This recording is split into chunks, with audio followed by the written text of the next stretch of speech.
Hello, welcome back to Fist Entertainment for my review of 1999's The World Is Not Enough, the James Bond collection in Blu-ray. Talking about the plot of the film, the world's opinion of the film, my opinion of the film. Talk about the experience of watching the film and get the film a ranking. James Bond, played for the third time by Pierce Brosnan, must race to defuse an international power struggle with the world's oil supply hanging in the balance. Electra King, played by Sophie Marceau from Braveheart, is the daughter of a murdered oil tycoon who Bond is assigned to protect. The villain, Renard, played by Trainspotting's Robert Carlyle, who has a bullet lodged in his brain, rendering him unable to feel pain or other sensations. Also featuring nuclear weapons expert Dr. Christmas Jones, played by Wild Things and Starship Troopers Denise Richards. I did take liberty on the plot. It has some other stuff of my own in there. Alright. The world's opinion of the world is not enough. It's very diverse. It's very, very, very diverse between the Bond community as well as film goers altogether. Some people don't like this. Some people do. Some people call it like a mediocre James Bond film. I, for one, can understand why people call it a mediocre James Bond film. I think that the plot is a little silly compared to the last two films. Even the next film has a better plot in some ways to this film. But I don't consider, now we're going to my opinion, I don't really consider The World Is Not Enough to be a very mediocre and silly James Bond film. Because when I watch a James Bond film, I don't spend all of my time looking at the villain's schemes and looking at the plot of the movie. I spend just as much time looking at James Bond himself. And Pierce Brosnan, on his third time, is playing James Bond. Really, in my opinion, he actually was the best that he's ever been as James Bond in this particular movie than he was in the first two, and of course his final one, Die Another Day. Now, would I say that GoldenEye Tomorrow Never Dies is better than Die Another Day in terms of Bronson's performance? No. I would say that Die Another Day is very close to his performance in this one, but there's a lot of problems with that film. I still give it a pass. I know a lot of people don't. I will get to that. But let's talk about this one.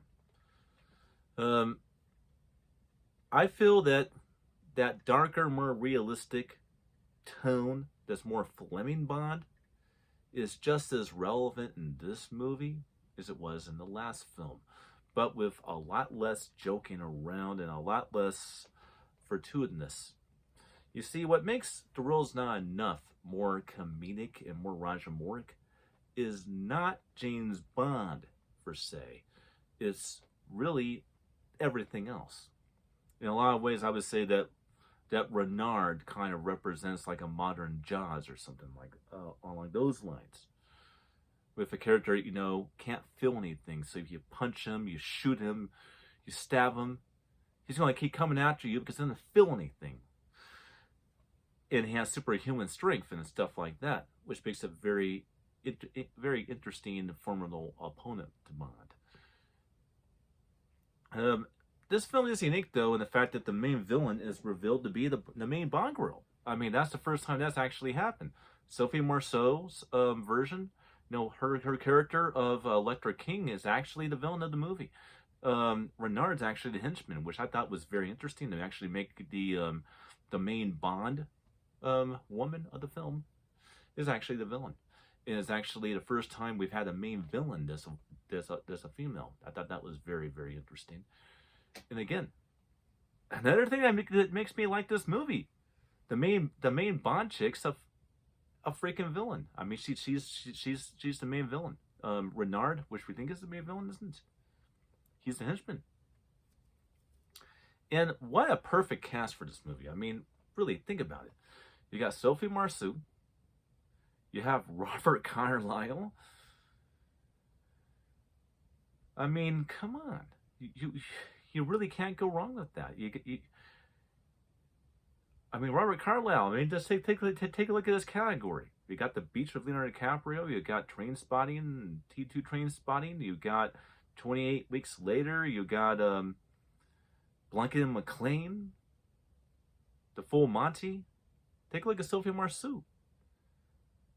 Braveheart, as well as some other films. There's one I forget the name of, but it had Owen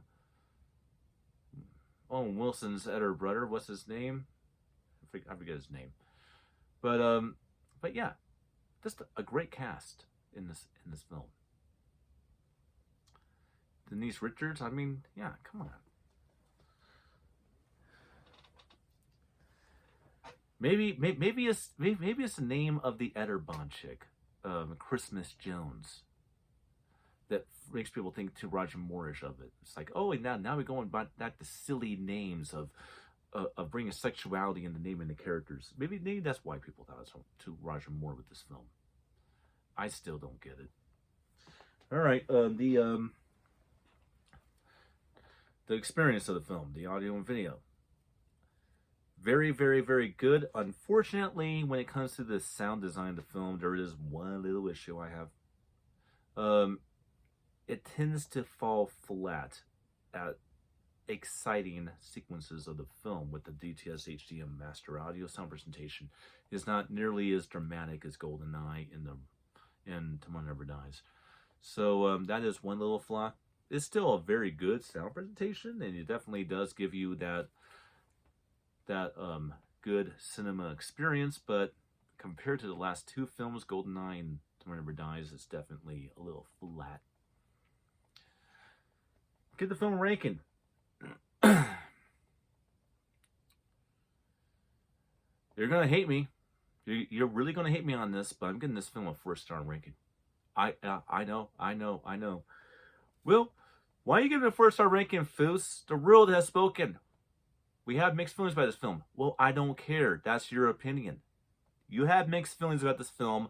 I, on the other hand, do not. I know exactly what I think about this film. There's nothing mixed about it. The World Is Not Enough gets 4 stars. I think it's a perfect James Bond movie. And one I go back to often. And I will defend it. And that's all I gotta say about The World Is Not Enough. And I'll see you guys next time.